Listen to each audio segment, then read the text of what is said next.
Welcome back to CBS Sports HQ, where the NFL draft will be here before you know it. 10 days away. Last year, we saw a record 6 quarterbacks go in the first round. This year, not as likely, as we're looking at a much weaker quarterback class. However, still a lot of talent. Now, all week long, we're going to go through Danny Kanell's top positional rankings. And today, we're starting with the top quarterbacks heading into the NFL draft. We're going to start at 7 and then work our way all the way up. Danny Kanell is with us. I can't wait to get to this 2B, 2A situation. You're already making up your own rules. You just skipped the number 3. But let's start with number 7 and your quarterback power rankings. Coming in at number 7 is Syracuse quarterback Kyle McCord. He was an 11-1, Danny, as a starter at Ohio State before transferring to Syracuse, where he led the nation in passing yards. Silenced a lot of critics last season. Why is he at 7 here for you?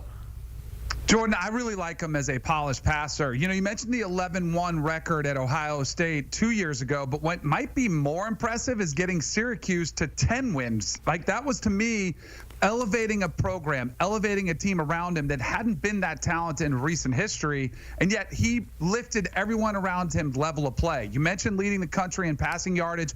It was a pass-heavy system, and his touchdown-to-interception ratio actually would be much stronger if you could eliminate the one game, which was atrocious versus Pitt, where he had 5 interceptions, 2 pick sixes, but he bounced back from that one, finished strong.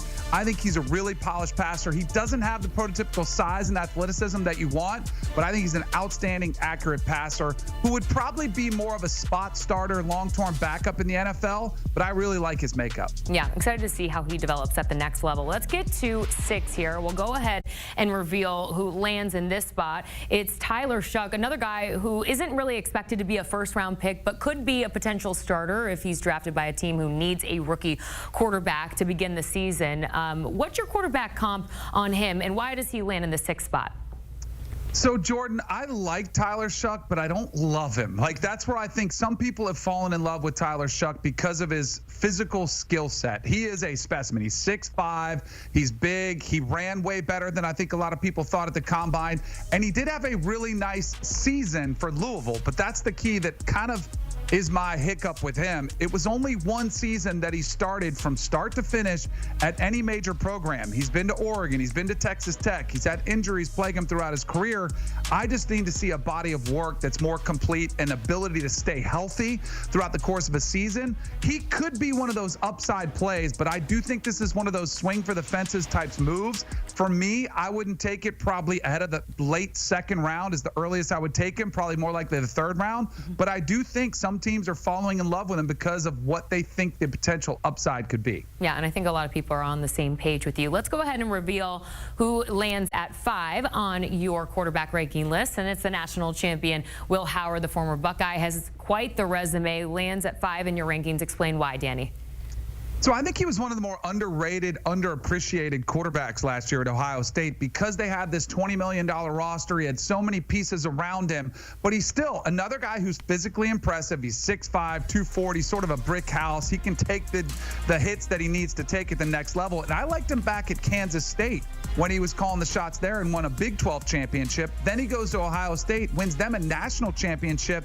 Most impressively for me is the intangibles, because he had to deal with the most pressure-packed job in all of college sports, and that's being the quarterback at Ohio State with massive expectations.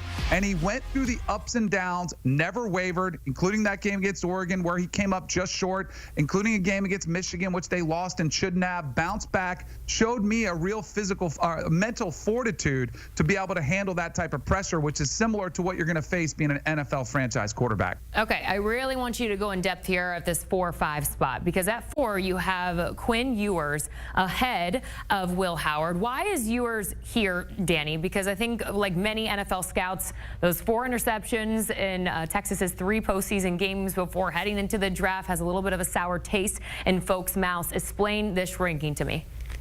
So I think Quinn Ewers has elite arm talent. Now, some people might scoff and say, wait a second, I didn't see that this past season, but you did before he had that oblique injury. Remember, he was handed off third game of the year, coming off an incredible game that he had at Michigan, where I thought he played like a top 5 pick in Ann Arbor. Again, much like he did 2 years ago when they went to Tuscaloosa in Alabama.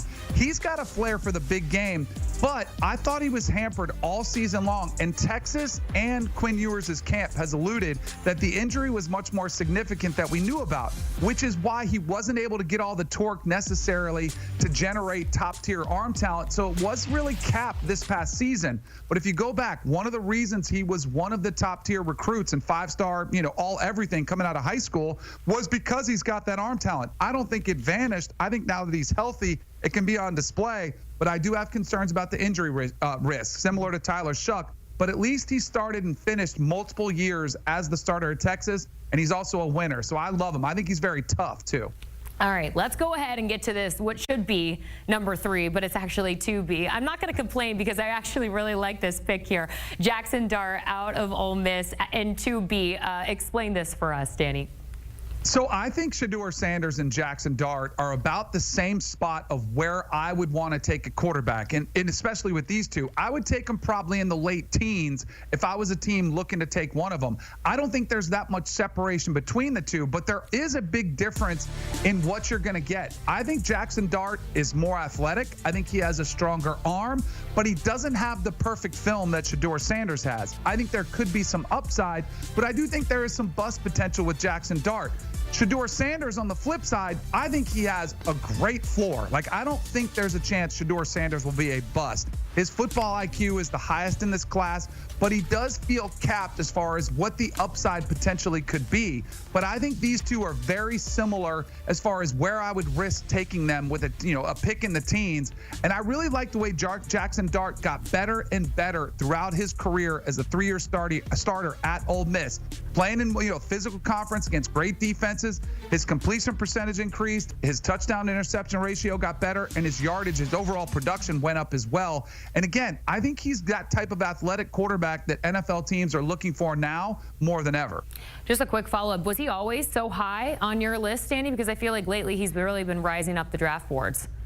Well, I think people were impressed with his performance at the Senior Bowl, the interview process, and then sort of getting to realize, oh, this kid is pretty talented when it comes to arm strength and mobility with the way he's tested. So I think he's somebody that the scouts and GMs have sort of fallen in love with. But as somebody who follows closely college football all the time, year round, I've always kind of had him on the radar in this position. But really, he's made a late surge here from the masses when they've started to dive into the tape. All right, well, you kind of alluded to it already. 2A is where you'll find Shedeur Sanders, who is widely expected to be the second quarterback off the board. And then let's go ahead and just flip number 1 here, because you talked about it a little bit. Surprise, surprise, Danny. Cam Ward, walk us through why this was just such an easy decision at this 1 and 2 spot. So I do think Cam Ward is in a category all by himself, and then it's Shedeur, and you've got Jackson in sort of a category together. Cam Ward is the only quarterback in this class that I would take a top 5 pick and spend it on one of these quarterbacks, and that's obviously, I think, why he's sort of the consensus number 1 overall player. He's got the upside. That's the word that I keep going to. Potential and upside are what NFL teams are looking for now more than ever. It's sort of an NBA model, if you will, of what they want to get. They don't want somebody who's tapped out. They want somebody who has playmaking ability, and Cam Ward has that in spades. Elite arm talent, elite playmaking ability, and I do think leadership is really a strong suit of it as well. Everywhere he's been, he's transformed teams into winners, including at Miami, and the leadership skills, his ability to get the players around him to elevate their play, to push his teammates in the offseason, which he did at Miami, going in there. It is not easy to command a locker room when you only have about 8 months to do so, and yet that's exactly what he did at Miami, elevated them to a winning season. I think Cam Ward is the one quarterback in this class who I think could be special. All right. What a way to leave it off. We'll leave it there. Danny Kanell joining us here. We can't wait to watch him at the next level as Danny's first of the week. He's going to be going through all the positional rankings. This is a full look at his top quarterbacks heading into the 2025 NFL Draft. As he says, Cam Ward just in a league of his own at number 1. 2A, 2B, Shedeur and Jackson Dart just in that same spot, followed by Quinn Ewers, Will Howard, Tyler Shough, and Kyle McCord. Looking at our headlines, we start in the NFL, where Colorado's quarterback Shough Sanders is set to visit with the Raiders later today. Las Vegas holds the number 6th overall pick in this year's draft. Our Ryan Wilson has Sanders projected to go a bit earlier than where the Raiders will be drafting. Wilson's got him going 2nd overall to Cleveland in his latest mock. Elsewhere, Penn State defensive end Abdul Carter is set to visit with the Patriots today. He was the Big Ten Defensive Player of the Year with the Nittany Lions. He was also unanimous All-American. Our Ryan Wilson has Carter projected 4th overall, where New England will be picking in his latest mock draft.